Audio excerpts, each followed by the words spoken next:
Good morning, everybody. Good morning.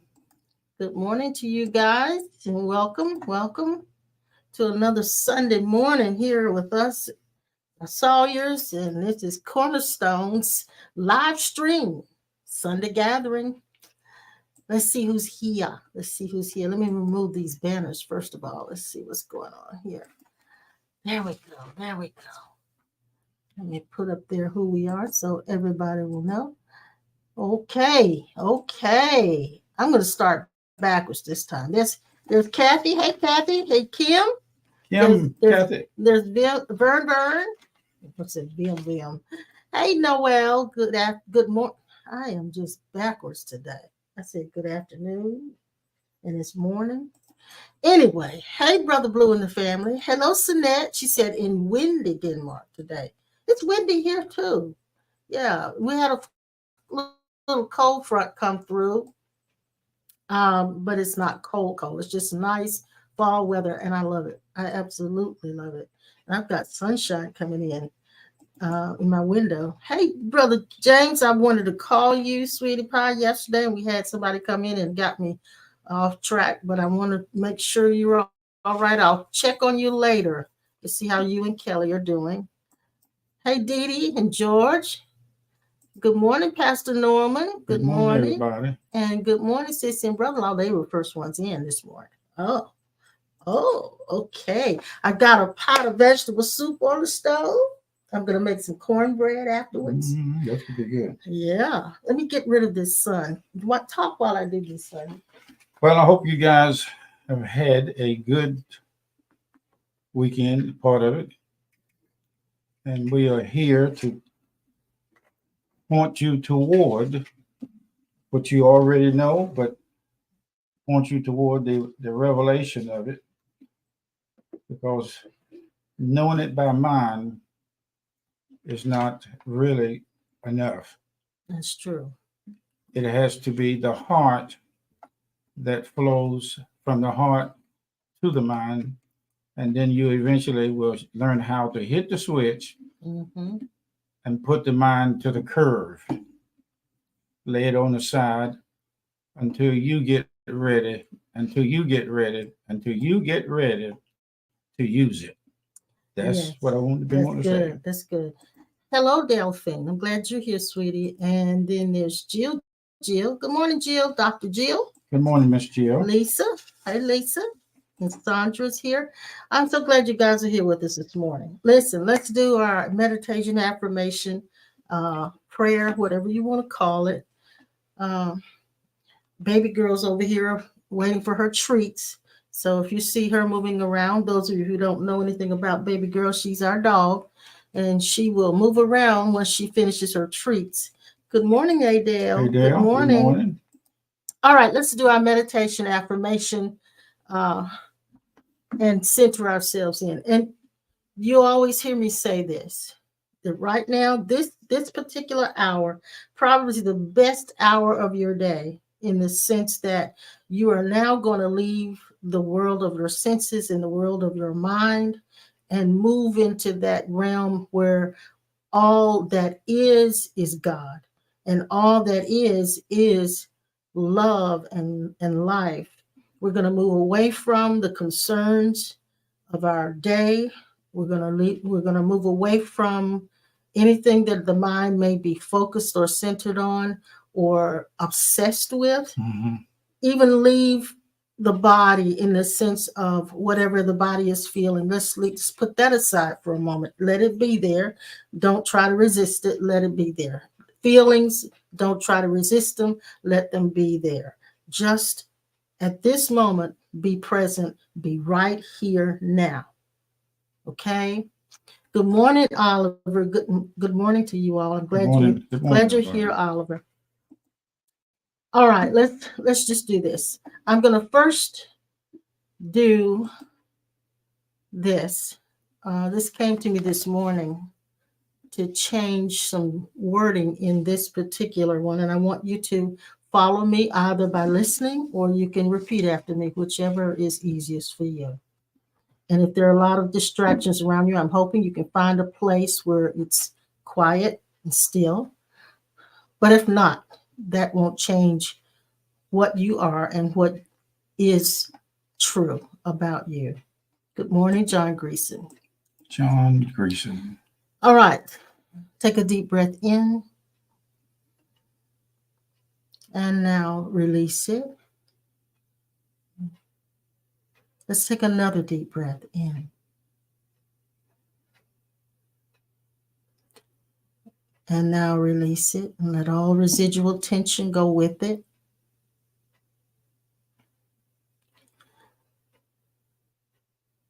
Love is the collapse of the sense of separation. God is love. Therefore, God is the collapse of the sense of separation.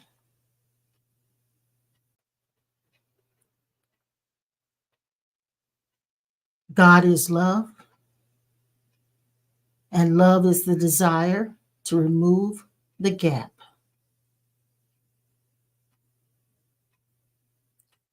God is the desire to remove the gap.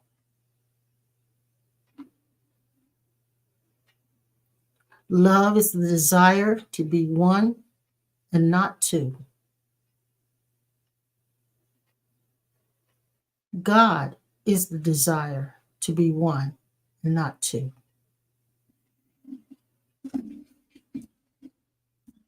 Love can never be demanding, but instead sets one free. God can never be demanding, but instead sets one free. Love has no self-interest and is never concerned with winning.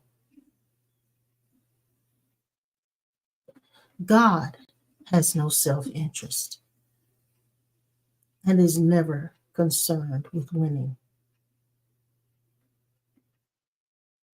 Winning is not in the vocabulary of love. Winning is not in the vocabulary of God.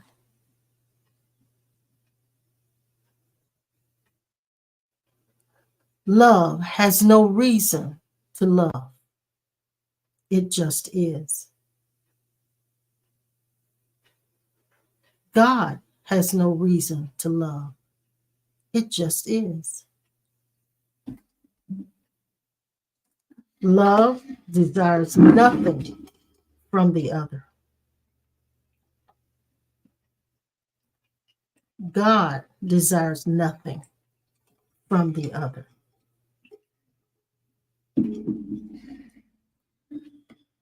Needing to be right is not the language of love. Needing to be right is not the language of God.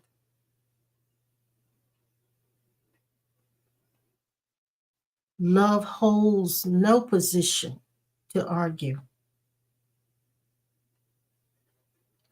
God holds no position to argue. Love cannot be threatened. God cannot be threatened. God is love. And God is what I am. I am love.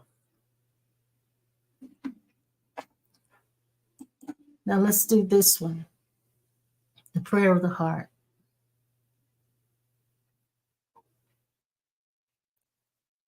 From the depth of my being cries a small voice.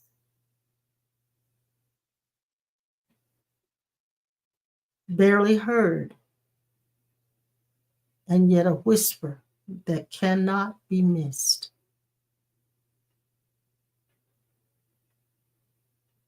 My mind strains to understand this unuttered message.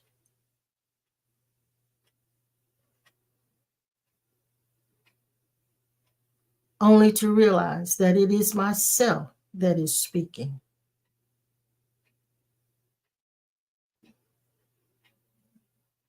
My own voice is heard in the deepest part of my soul. Deeper than deep, from a space with no boundaries.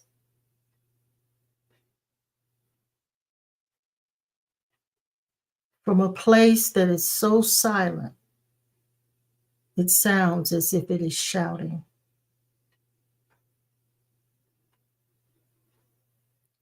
Yet this message is still vague and unclear.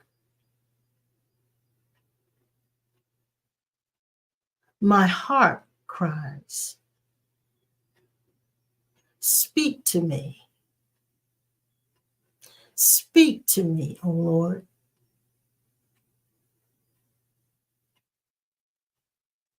Out of the cry of my heart arises the awareness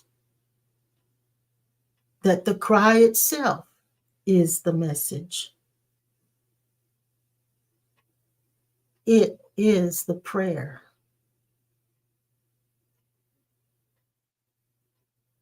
My heart is pleading, take me, take me.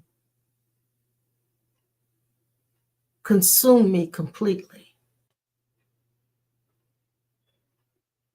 Don't fill me. Swallow me until I am me no more. And all is left. All that is left is I am. And so it is. And so it is. All right. All right. You got something good on your plate? Yep. Let's hear Are you it. still awake? I'll be okay. Uh-oh. Let's hear it. Okay. Religion lost its catch on the true self meaning, the meaning of a true self. You can be a Christian and never go to church. True. You can be a Christian and never read the Bible. True.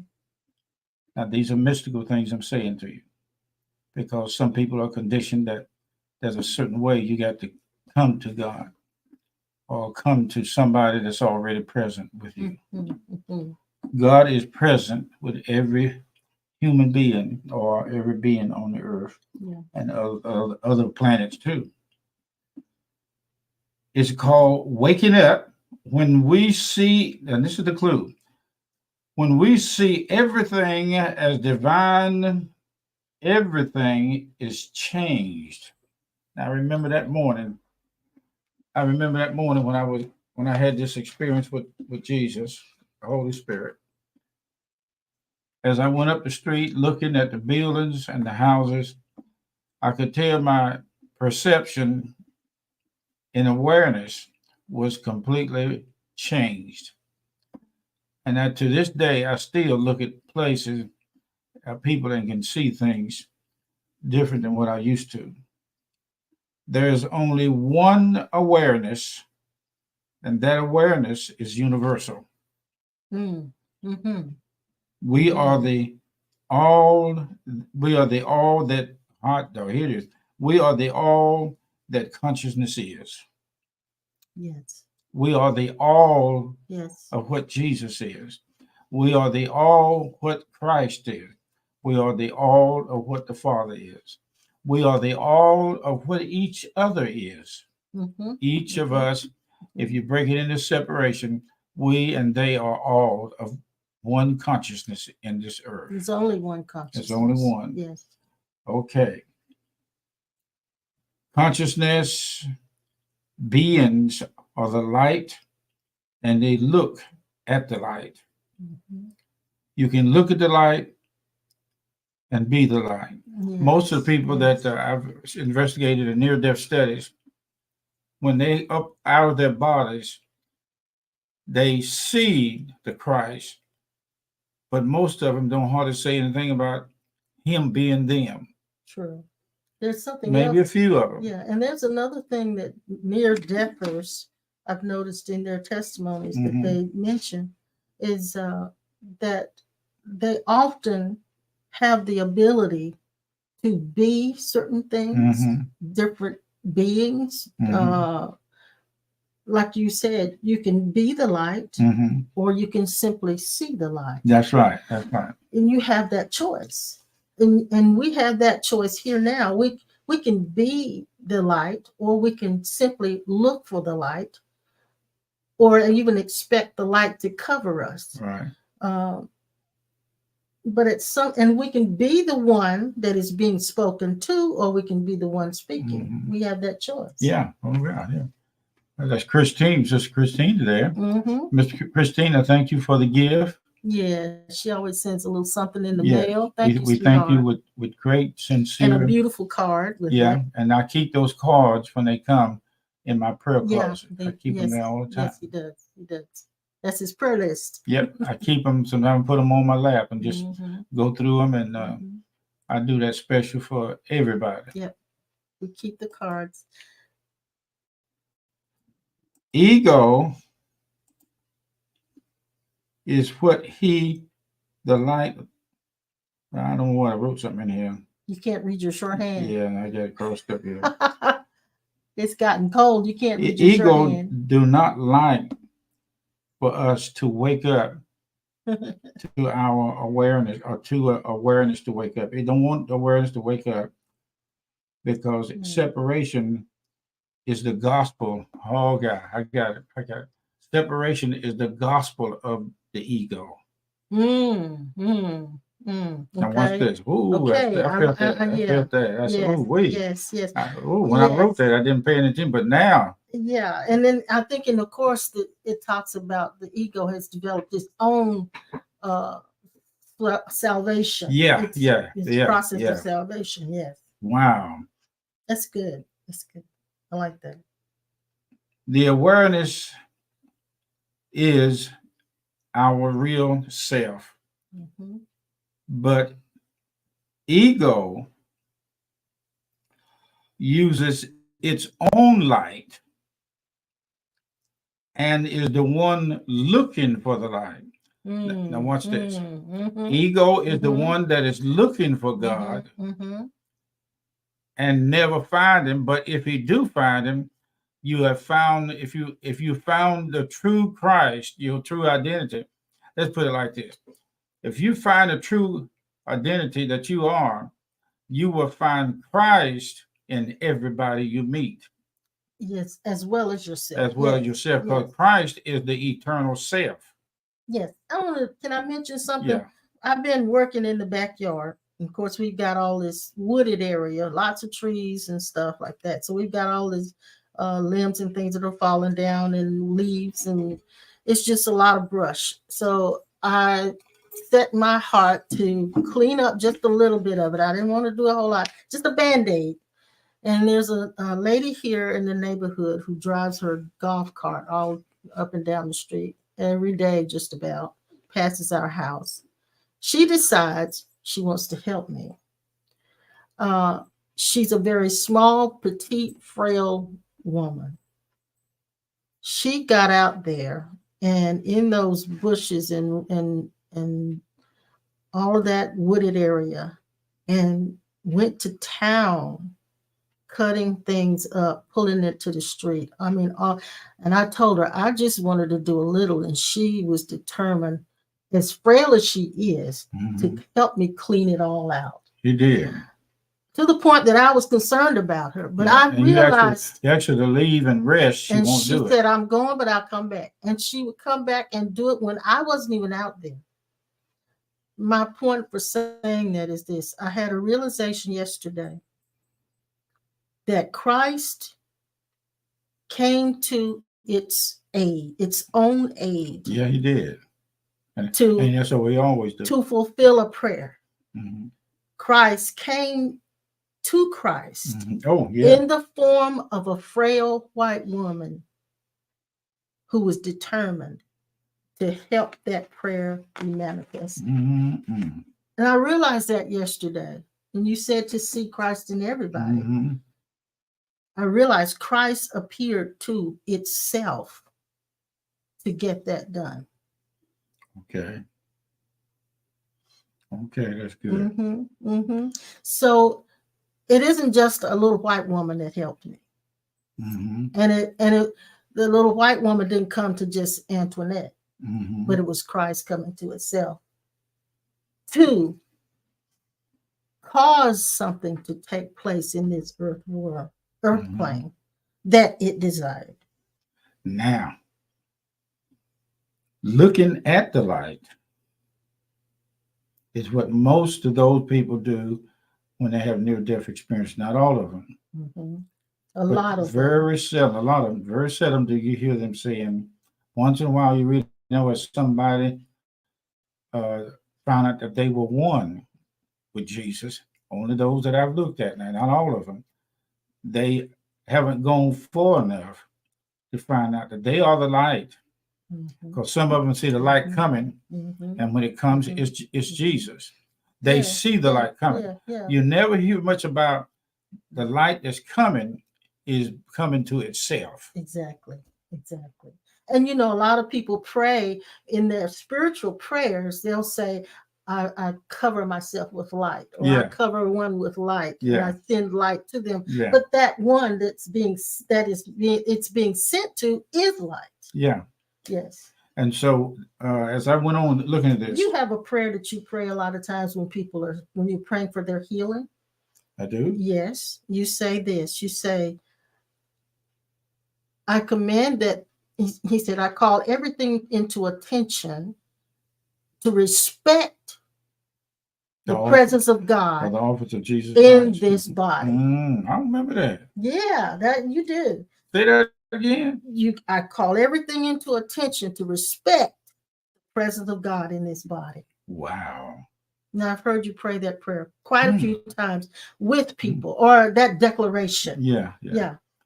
Because it is, because the presence of God is in that body that we're trying to see get healed. I call everything. To respect the that presence is not of God. Jesus Christ. Every system in this body to respect the presence of God. I command you to respect the presence of God in this body. In this body. Yes. Oh, that's good. Yeah, you often pray that prayer. Those of you who've heard him pray that prayer, you say that. You just let him know that you've heard that, because he has done that before, and he does it a lot of whenever you were ministering to someone, particularly about something that was going on in their bodies. You would do that. You said, I call every system to respect the presence of God and the Spirit of God in this body. And that goes back to what you were saying. We are that light, but we forget that we're that light, and then we start trying to call that light. But the light is here. We are that. That's not to write that later. That's good. It's not enough for me to hear this truth and accept it because I know it's true. Now, Leslie, come on. Say that again. I don't know whether she got that or not. About what they're saying that I say. Yeah. And you said that I would say that when I'm praying for people. You have done that when many times when you were ministering. You remember the whole. You going way back there. James remembers it, and Renee remembers it. Yeah, because that was something you would often say. And what I would say, let Leslie hear. And I may be using a little bit different words, but the wording is the meaning is the same. You would call everything in that person to respect the presence of God in that body. Good gracious. Yeah. I'm familiar with saying, I command by the Old Testament, it say, concerning the work of his hand, command ye me. You would often say that, yes. And I say, I command everything, and I say, I command you to respect or command the Christ consciousness to come out. But you said it wasn't just that, but you would often tell it had to respect the presence of God in that body. Yes. Yes. And so, and I've been around a lot of deliverance people, and I never heard them say that. And Phyllis says she remembers it. Really? Yes. And Jill says, and you would say, I command the Christ in you too. Yes. Yes. That's Joshua saying that. Yes, in the book of the Old Testament, saying that last part. Command you me. Yeah, command you me. But yes, that would be part of your ministering prayer to that person. Command you me means this is me. This is the real one talking to you. Yes. And I command what is not that. real from me to come out. And we're also saying, I acknowledge that the Christ is right there in that body, that body that is saying that it's sick, but it is not, because it has to respect the presence of God. Every sick body is telling a lie. Yeah, every system has to come into alignment with the Christ that's in that body. Y'all, did y'all get that? That is, I don't remember that, but that's pretty juicy. That's good. And not only I can feel it right in here. And even if I take it outside of the scope of just healing for the body, every scenario, every event, every system outside of this body must come into alignment with the Christ that's here in this body. It must. Remember, we laid hands and command the power and the energy from us to go into a battery. Oh Lord, yes. And that we had that little Vega that we eventually gave it to my sister to use when the Lord blessed us with another car. And but before that, we drove that little Vega, I guess, for I don't know how many years with a dead battery. So did. But we laid hands on it. We put our hand on it, and it just kept going. And the man, when he looked at the battery, he said, "We finally had enough money to go get a battery." Yeah. And he said, "I don't see how in the world this battery has been holding up. When it cut everything off, it just quit. And all of a sudden, it started back." Yeah, sure did. And that's how we lived when we didn't have money. Yeah. We didn't pray for money to come. No. We just trusted the presence of God inside of us and acknowledged that. And a lot of things were done without money, wasn't it? There was a lot of stuff done without money. The presence of God in you, as you, is powerful. It's powerful when you can acknowledge it and you really know it. It's not like I'm trying to make that be true. You really know it. So I started off to say this. It's not enough to just hear this truth and try and embrace it and say, I like this and I am this. It's not enough to settle for that. It has to go in as far as it has to go deep enough. This truth has to literally smack you in the face and wake you up. It's like being hysterical and someone just slap you and bring you out of it. And that's what this truth can do. This truth in the form or as source energy, as all that is, as what we call God, as that divine intelligence, as the all-powerful whatever God is in this earth, in this world, in this universe, in this existence. It can smack you in the face, and when it's really realized, when it's truly realized, there's so much power that you walk in, not so much deliberately, it just comes naturally. That's right. And I heard Spirit say to me one day this week, I was in there watching television and I had to write it down. I heard Spirit in there speak to me and said, speak to my middle ear. I got this now. And y'all remember you told me when I got up, you said, I heard Spirit speak to me, and it says, how did you put it? You said, I have it now. I got it now. Said, give this to me. And not give it to me, but I got this now. I've got this now. Yeah, I got it now. Like he finally said, you've been in it enough. Yes. And you're in the mind. Now it's time for you to see your true self. Now, last night, let me tell you what happened in my sleep. And it's just, you know, you have something that happen in your sleep. And when you wake up, at the moment you wake up, you forget it. But then sometimes you go and find it a click inside of you and say, oh, that's where I was last night. Yeah. Yeah. Wherever I was, I saw and had a chance to meet my infinite self outside of this body. And it turned around and spoke to this me body. I had that experience last night of finding out that my other than me self versus the me self gave my awareness the experience. That's what it is. Gave my awareness the experience of being me. I saw me looking at me. The me. The me looking I at saw me the me. looking at the me, or the small me was experiencing the big me looking at itself. Now, this is saying out of this to me that redemption is not at a distant place. Right. Right. Go ahead. You want to say it? So you discovered the face that you had before you were born. Oh, yeah. Okay. And that's the whole point of these sessions, and anybody else that you're listening to that may be talking and saying these truths. It's to discover the face you had before you were born as a body.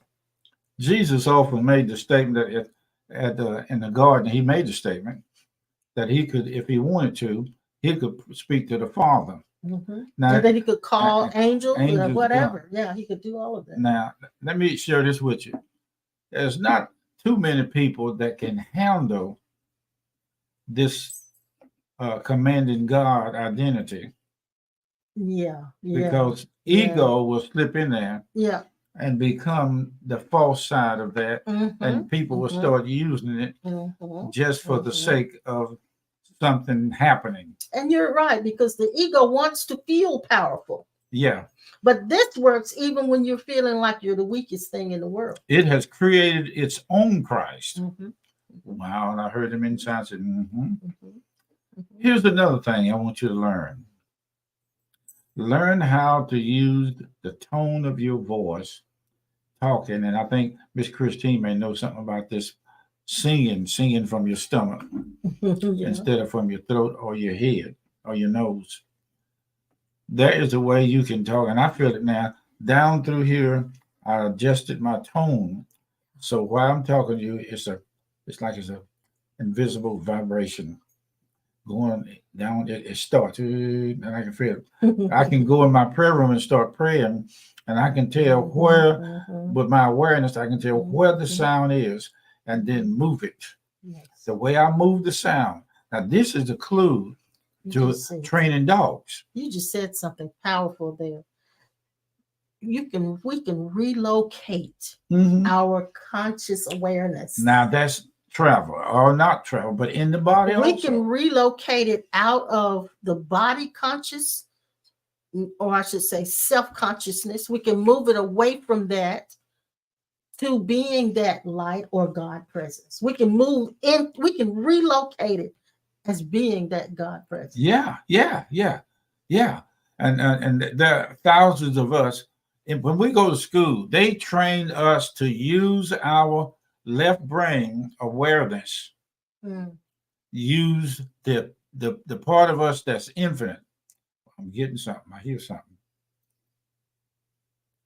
We are the ones that let the dark shade. Let me see if I can find the right words for it. We are the divine light toned down. As we walk in these bodies, we're not the full brightness of the Christ, but we are enough light in this body to handle anything at this point that's trying to stop us from evolving into the larger Father consciousness state.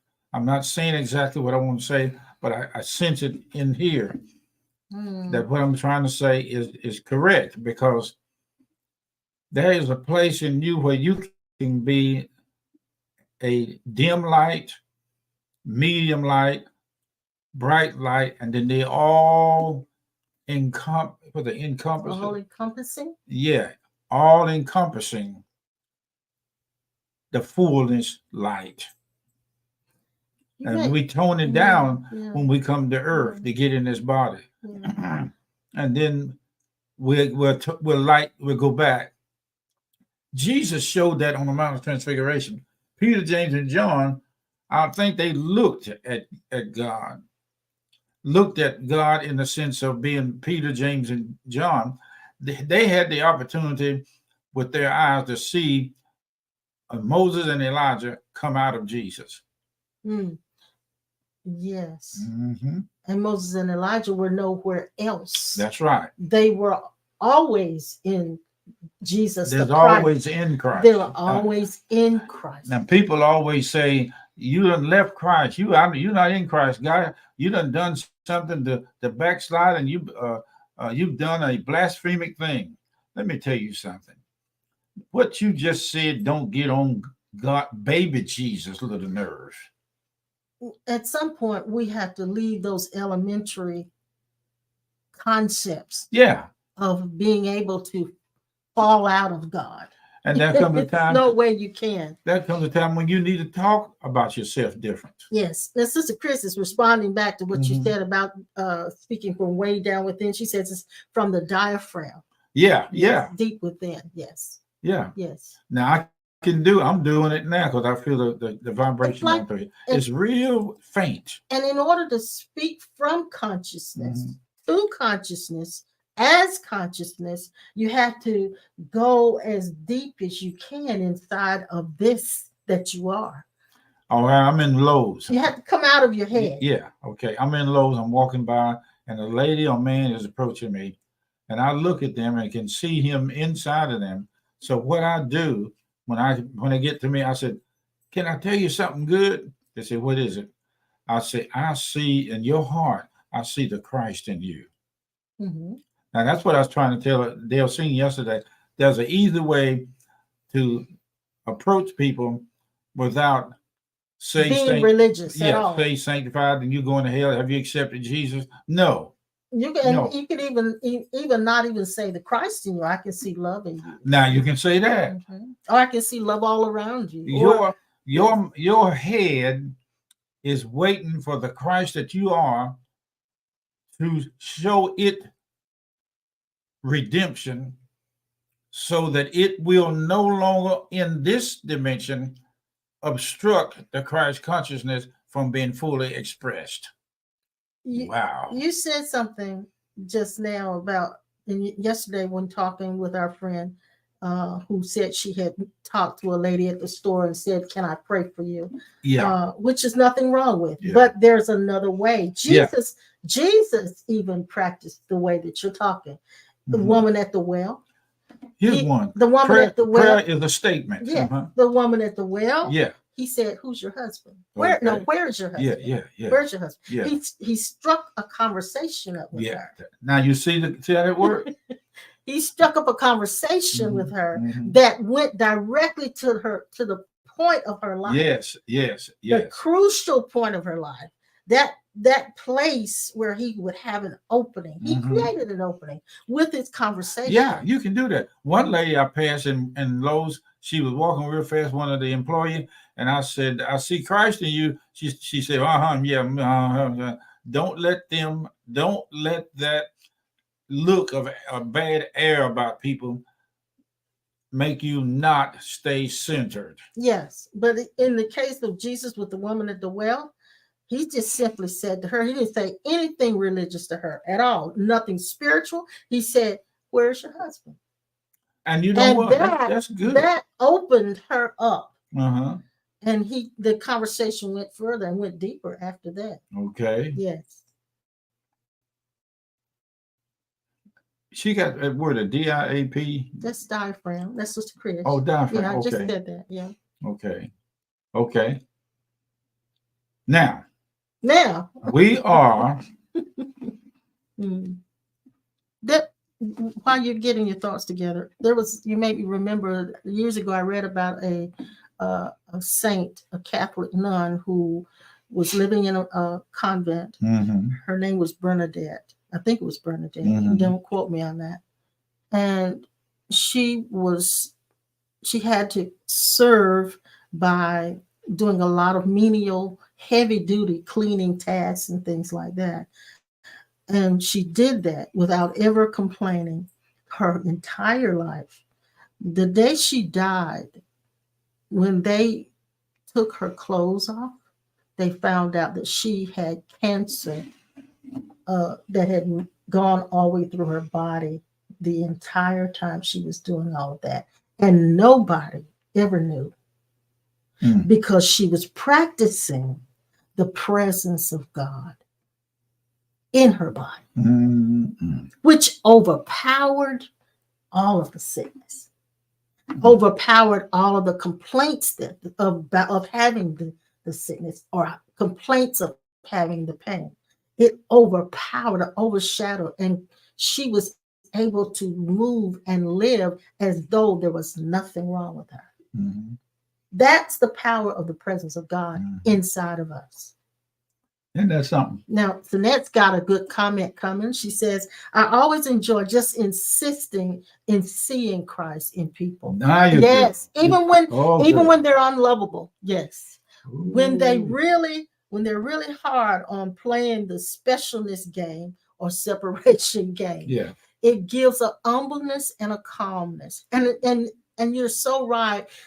I realized too that a lot of times that one that made us upset is more Christ than the ones that are loving, because they bring out of us what is not Christ to see and see clearly where we are not being that Christ at that moment.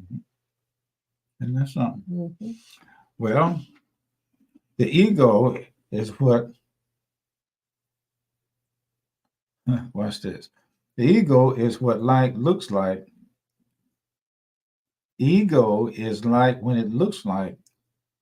Ego is the light when it looks like. The ego is the false light that make it look like you're separated from God and each other. Yeah. I kept going over that because I want to make sure you understand that there is one, oh God, that is one sitting at the table that will betray you. It will betray you when you get out of line with your true identity. It will betray you. It will turn on you. And this is what we call spiritual warfare. Okay. Dog, I never thought about it. I never saw it like that. The ego is the one that causes us to look for the light instead of being the light. Yes. Did you get that? Yes. Ego is the one that makes us look for the light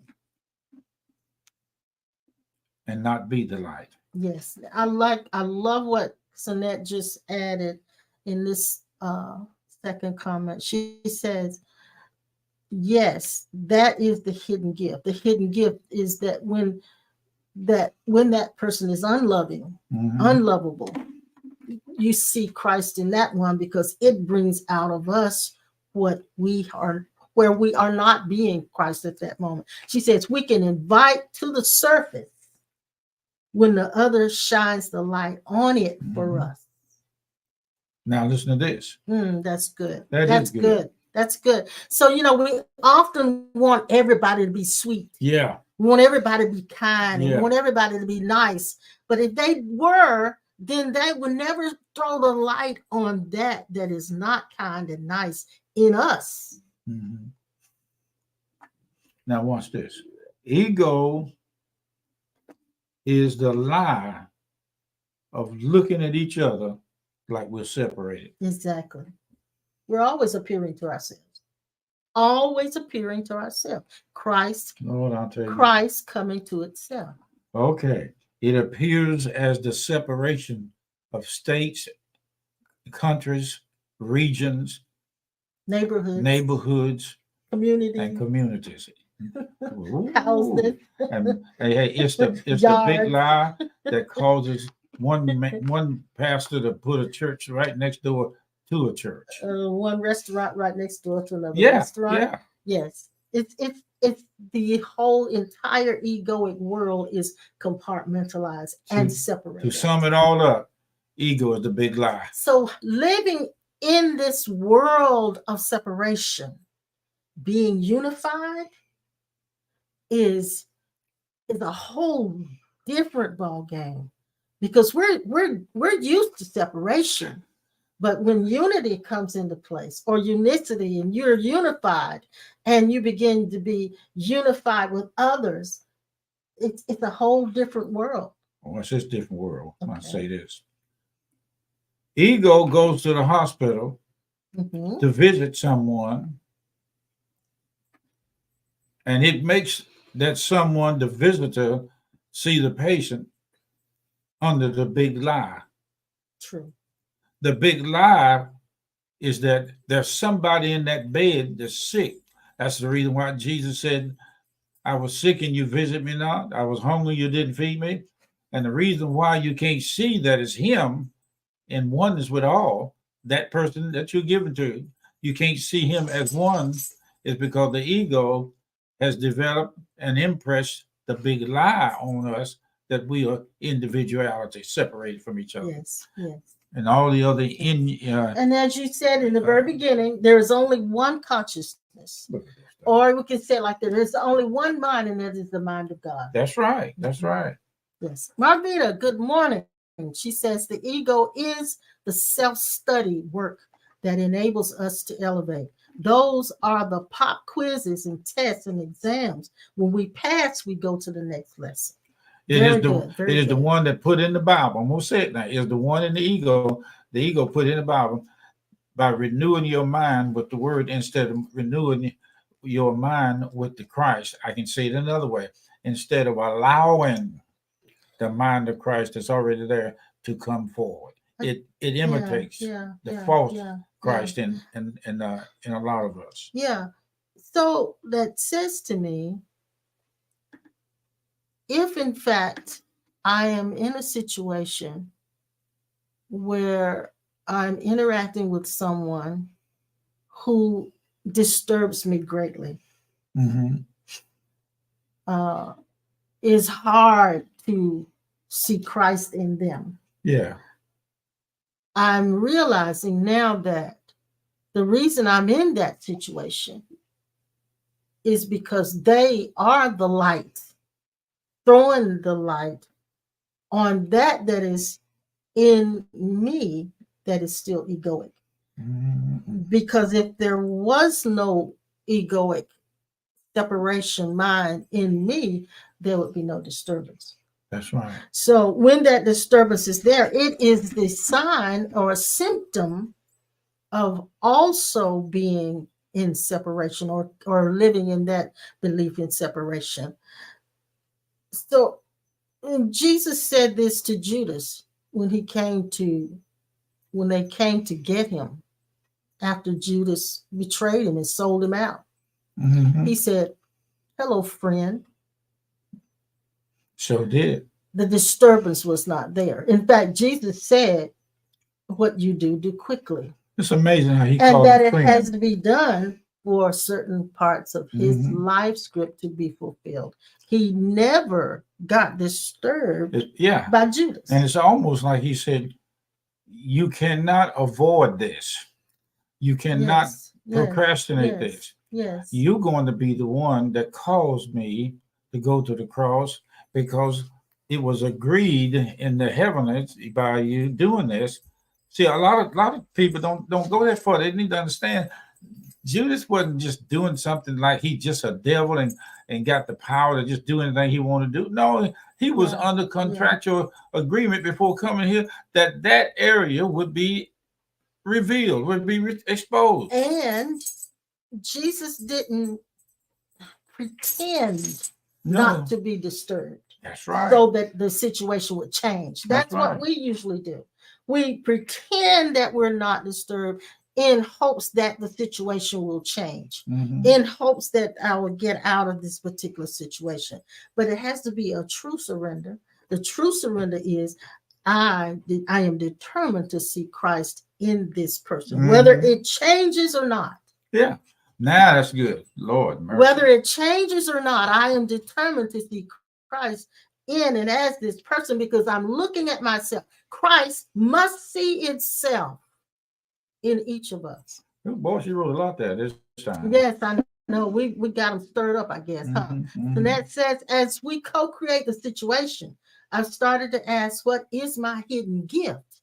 That's good. Okay. And learning point in this situation. Okay. The latest one was the fear to be laughed at. Oh, when speaking my voice, an old trauma that came up. Mm. Grateful for the learning. That's so good, Cement. It Great. is. That It is is. so good. Wow. She said, Marvita up there. well, just a second. She got some more? Yeah, because I've read that. Okay, one go already. ahead. Go ahead. So See it. Sinette said, so the judgment and my law of attraction on it was the hint. Oh. Now, Okay. the captain said, so did he go to hell for selling out Jesus? Did Judas go to hell for fulfilling his script to help Jesus fulfill his script? You tell me. Okay. Did Judas go to hell because he helped Jesus to fulfill his script? I heard in near-death experiences that a lot of people have been over there. Let me share with you this. My experience in the council room and the council chamber. Those people that got up out of the chair before I got there, I had to have a personal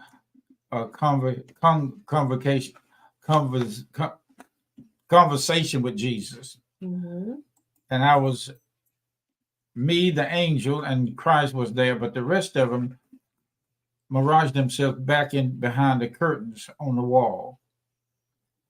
From what he showed me, Judas was there, but I couldn't see the exact faces of all of them that were sitting in those chairs. All I know is that you're going to be surprised. Not if you stay in this path, you're not going to stay in this path too long to find out the truth of who it was that did Jesus harm, made it in. If we say made it in for, Or let's look at it this way. Who was Judas? yeah. Now you see. If Christ is all, Yeah. and in all, Yeah.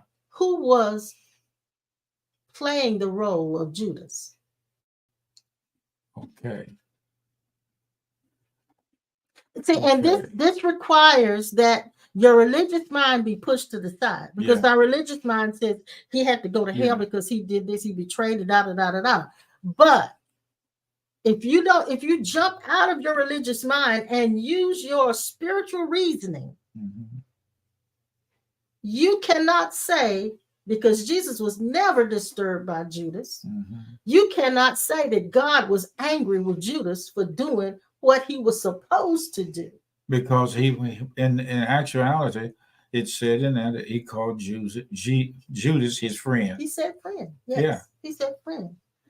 Wow, we've got some other comments. And our time's going away. Let's see. Marvita says, for those who don't identify with Christianity, what does Christ represent?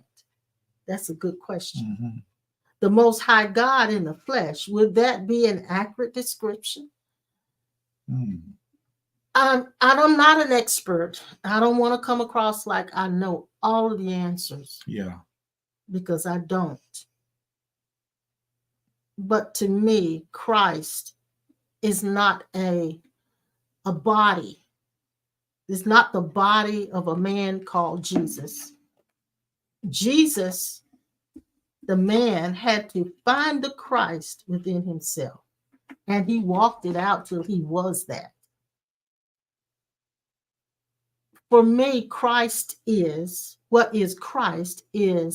that holy junction where God and man meet and merge until there is only one left. That to me is what Christ is. So Okay. I can't put it in, I can't wrap it in religious terms because it is not. And there are people who have never identified with Christianity who are walking Christ. Walking Okay. Christ. Now, Sister Chris says this. Sometimes the offense is for your good. That's why we need to always forgive with intent. And we forgive, Sister Chris, until there is no longer anything to forgive because there is never an offense. That takes a while for us to get to that particular point where the offense is no longer there. But you are so right. We need to always forgive with intent until we've gotten to the place where we're no longer offended. When the distance with God is removed and the line aspect of the ego, you'll come to where you will not be trying to get God anymore. Yes, that's right. You won't be trying to get God anymore, and no more emotions will control you. Yes, There's no more trying yes, will present itself. yes. There also will come a place where there will be no more praying to God to do or to get something. Right. Can you hold that for a moment? Let me Okay. just go through their comments because I want to make sure that I acknowledge them. Oliver says Judas is just a symbol of the false self. Yeah, And then Marvita says that was Judas's sacred soul contract. Yes. that's right. Brother Blue said it was all a setup. It was. It really was. Alex says Christ is a symbol of love, the symbol of love and oneness. And Jill says this, aren't we all God in the flesh? Just journeying to know this. Wow. Hang on to that, you guys. Mm-hmm. Mm-hmm. There's and as you wake up, there's no highs and no lows. Right. Right. No lows. Right. No. Then listen to this. Let's watch this. Hmm. Experiencing God finally comes to an end. Yes. Yes. Now listen to this. Or seeking God. That's right. Comes to an end. In other words, having the experience and being the experience will cause you to see that there's no need for any more experience. Yes, exactly right. Yes. Yes. That means you have finally, in this world, let me tell you something. This is what I never heard. Everybody that come here under the sacred contract did not sign on to wake up in this dimension at this particular time. At this particular time. Mm-hmm. Some of them came here to not wake up in order to be a teacher. Yes, and that's what Sinette was saying. Yes. To many people yes. who are ready to go and not come back. And to disturb us enough to make us search deeper in ourselves. Okay. And because when you look at the atrocities that happen in this world, and let's just look at what's happening right now in Israel and Gaza and all of that. These things that are happening that causes us to ask the question inside ourselves to make us go deeper because we're looking for solutions to what we're seeing that's happening. So they have to play those roles. Right. So here we go. We're finding out that the gap between us and each other and God is completely removed. Yes. You must have this by revelation. Yes. I'm introducing this to you, not for a conversation. Yes. If you take this and go to teaching somebody with it, I recommend you sit down and ponder in your heart. Let me tell you something. It says love is the desire to remove the gap. Everything in our energy centers has to go through the heart before it gets to the next stage on the upper part beyond the head. Say that again. Everything that happens in the energy centers has to go through the heart and the heart has to agree to reveal it to the mind, but the heart knows exactly when the mind is ready to hear this, because this is it. When everything goes through the heart and gets to that part of the mind, the mind is connected to the ears, the mouth, and everything. That is judged and go through the heart. But these energy centers, seven of them, one, two, three down, four up, with the rest of them. These energy centers are monitored by the sacred script of the heart, and it will reveal whether that information is ready to be given out or to be held on to. And that's where I'm talking about, that most of you have to come into what is called grown folks. This is grown folks talk. This is not children and teenagers and out of whack elder people. This is not for them to hear, because we're going to have to find out, and we will know through working in the business, being around the owner, the president of the business. You finally will see how the man runs his operation, his business. And God's business is in every person's heart in the universe, but they don't know it. Yeah, Jesus said, I must be about my Father's business. Yeah, that business is inside of you. If you could understand that the block, the speed bump is there, is the part of you that imitates through the ego that it is the real you. You'll find this out. I never would have taught this stuff in church. I would have told everybody that look at me and listen to me that they were of the devil, and that was a lie. What I'm saying to you is this: you don't have to struggle with it now.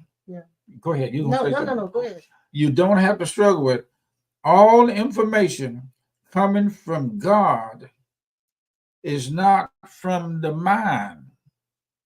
All information that comes from God, when it gets to the mind, a lot of it gets twisted up. Yes, it goes through our conditioning. That's my point. It's filtered through our conditioning. All information that comes from God is God, but let me re-say this again so I make sure I'm clear. The information that comes from God has to pass through the heart.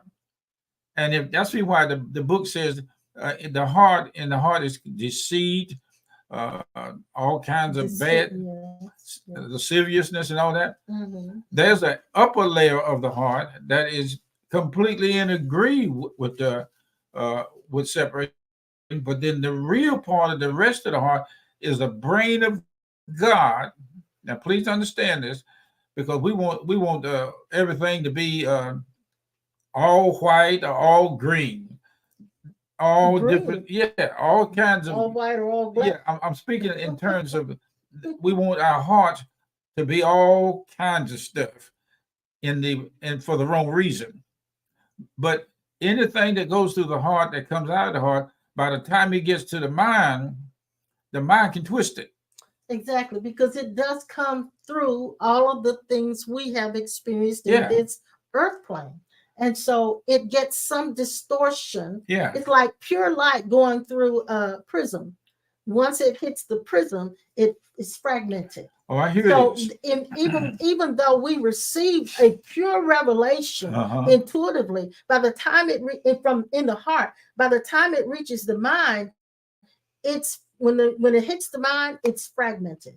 Okay. And so therefore we're only getting pieces with our minds. So God cannot be experienced with the mind.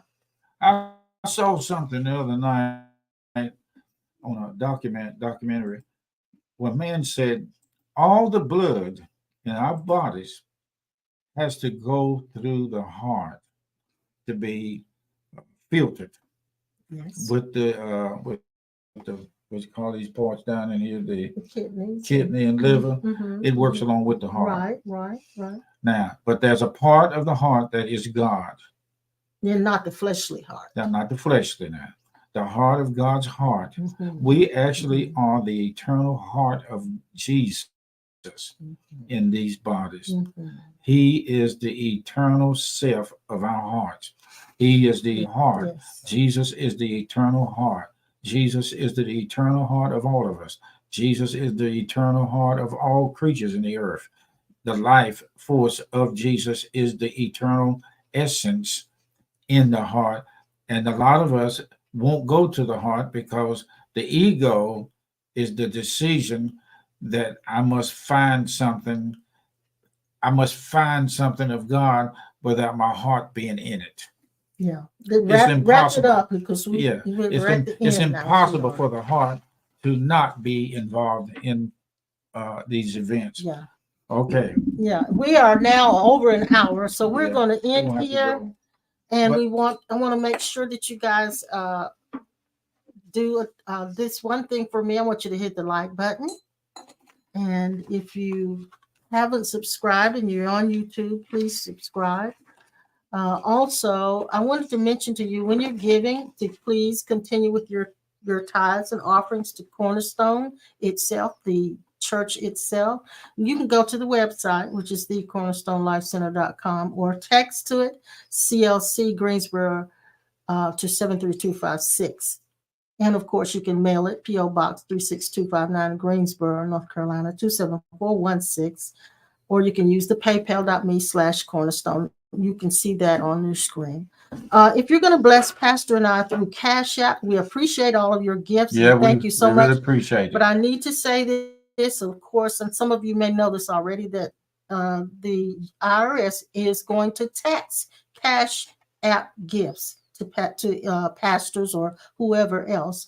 So when doing that, if you're going to use Cash App to bless Pastor and myself, please do it as a gift and not a payment. Let me ask you this. I need to say this. Okay, go ahead. If you do it as a payment, it automatically is taxable. If you do Yeah. it as a gift, the IRS, it is not flagged That's by right. the As a IRS. gift. So That's please, right. when you're using Cash App, please do it as a gift. And I want to thank some of you who have already done that this morning prior to the session we did just now.